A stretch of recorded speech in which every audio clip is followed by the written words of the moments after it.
हम अगर ये बहरी गोंगी सरकार और तानाशाही सरकार अगर इस पे नहीं सुनती है तो हम लोग एक एक नुक्कड़ को जाम करेंगे, एक एक चौराहे को जाम करेंगे, दिल्ली के रामलीला मैदान को भर देंगे। नतीजा यहाँ तक पहुँचेगा, न हमारी मसाजिद बाकी रहेंगी, न मदारिस बाकी रहेंगे, न हमारी खानकाहें बाकी रहेंगी, न हमारे कब्रिस्तान बाकी रहेंगे।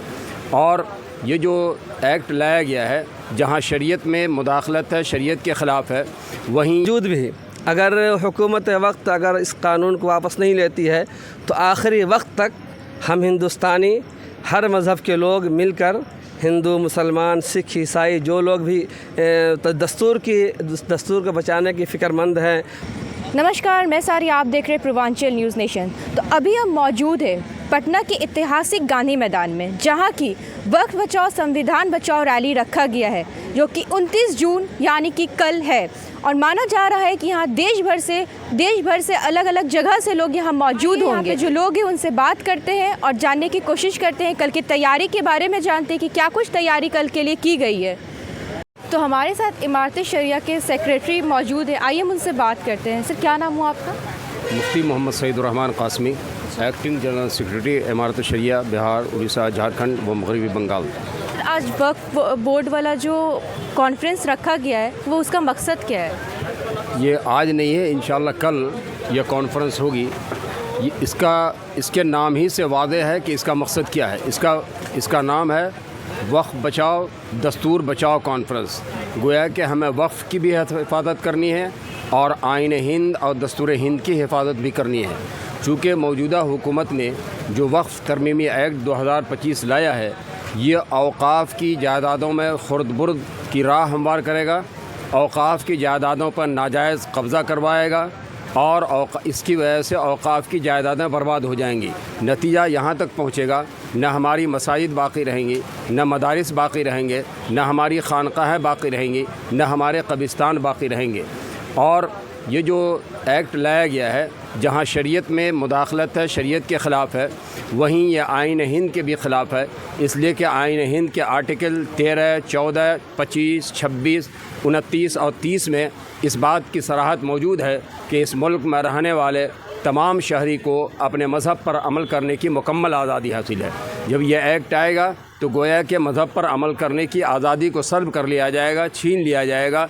इसलिए इमारत शरिया, बिहार, उड़ीसा, झारखंड, मगरबी बंगाल और India Muslim personal law board और दिगर मिली तंजीमों ने वक्फ बचाओ दस्तूर बचाओ कॉन्फ्रेंस के मुनक़िद करने का फ़ैसला किया है, जो इंशाअल्लाह कल मुनक़िद होगी, जिसमें लाखों की तादाद में इंशाअल्लाह पूरे मुल्क से लोग आएंगे और उसमें शरीक होंगे।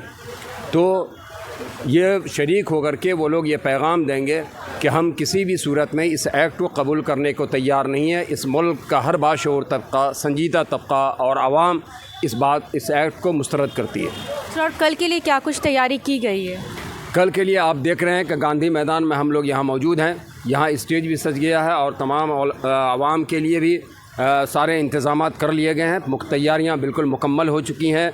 ये गांधी मैदान वक्फ बचाओ दस्तूर बचाओ कॉन्फ्रेंस के में जो आवाम आ रही है उनके लिए बिल्कुल सज धज कर तैयार है, उनके इस्तकबाल के लिए। और यहाँ जो लोग भी आ रहे हैं, पटना के जितने भी बाशिंदगान हैं, चाहे वो जिस तबके के लोग हों, हर एक उनके एज़ाज़ और इकराम के लिए, ज़ियाफ़त के लिए फ़र्श राह बन गए हैं और हर तरह की क़ुरबानी दे रहे हैं और उनकी ज़ियाफ़त का मुकम्मल एहतमाम किया जा रहा है। हम शुक्रगुज़ार हैं पटना के तमाम बाशिंदगान का कि उन्होंने हमारे आने वाले मेहमानों का पुरजोश इस्तक़बाल भी किया है और ज़ियाफ़त का नज़म भी आला से आला, बेहतर से बेहतर किया है। शुक्रिया सर। आरजेडी के नेता मेहताब सिद्दीकी हैं, जो कि मधुबनी से आए हैं। सर, तो ये वक्फ बचाओ संविधान बचाओ रैली रखा गया, इसका क्या मकसद है? मकसद ये है कि जो ये मोदी सरकार है, वक्फ एक्ट कानून जो लाया है, ये मुसलमानों के मस्जिद पे वार है, मुसलमानों के कब्रिस्तान पे वार है, मुसलमानों के मदरसों पे वार है, खानकाह पे वार है। ये मतलब इतनी तानाशाही सरकार है, जब जो चाहे कर लेती है। हम लोगों की लड़ाई है कि किसी भी सूरत में ये काला कानून को वापस करवा के रहेंगे। आज पटना गांधी मैदान आप देख रहे हैं, रात का 1:45 बज रहा है और जिस तरह से लोग अभी से ही आना शुरू कर दिए हैं, रात के 1 बजे ये भीड़ आपको बता रही है कि कल गांधी मैदान ही नहीं पूरा पटना पट जाएगा और ये बहरी गोंगी सरकार के कानों तक आवाज़ जाएगी। और जिस तरह किसान बिल को इन्होंने वापस लिया, उसी तरह ये काला कानून को भी वापस लेने पर हम लोग इसको मजबूर कर देंगे। तो मतलब कल की रैली रंग लाएगी? कल की रैली पूरी तरह रंग लाएगी। और आज तो सिर्फ गांधी मैदान, कल आप गांधी मैदान को भरा हुआ देखिएगा। हम अगर ये बहरी गोंगी सरकार और तानाशाही सरकार अगर इस पे नहीं सुनती है तो हम लोग एक एक नुक्कड़ को जाम करेंगे, एक एक चौराहे को जाम करेंगे, दिल्ली के रामलीला मैदान को भर देंगे। शुक्रिया सर।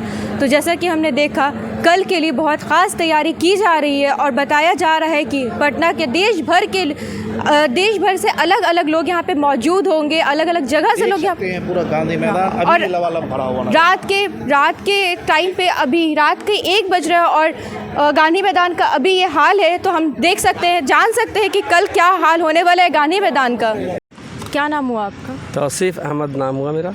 अच्छा, कल रैली रखा गया है, वक्फ बचाओ संविधान बचाओ रैली। जी। इसका क्या मकसद है? इसका मकसद यह है कि जो हुकूमत वक्त दस्तूर को बदलने की कोशिश कर रही है और जो मुसलमानों को ख़ास तौर से टारगेट किया जा रहा है, उसके वक्त की ज़मीन जैसे मसाजिद है, मदारिस है, कब्रस्तान है, खानका है, इमामबाड़ा है, इस ज़मीन को हड़पने की कोशिश की जा रही है। उसके ख़िलाफ़ हम लोग खड़े हैं कि हुकूमत वक्त से ये मुतालबा कर रहे हैं कि उन्होंने जो वक्फ बिल को पास करवाया है उसको वापस लें। तो क्या लगता है कि कल कितने लोग यहाँ आएंगे?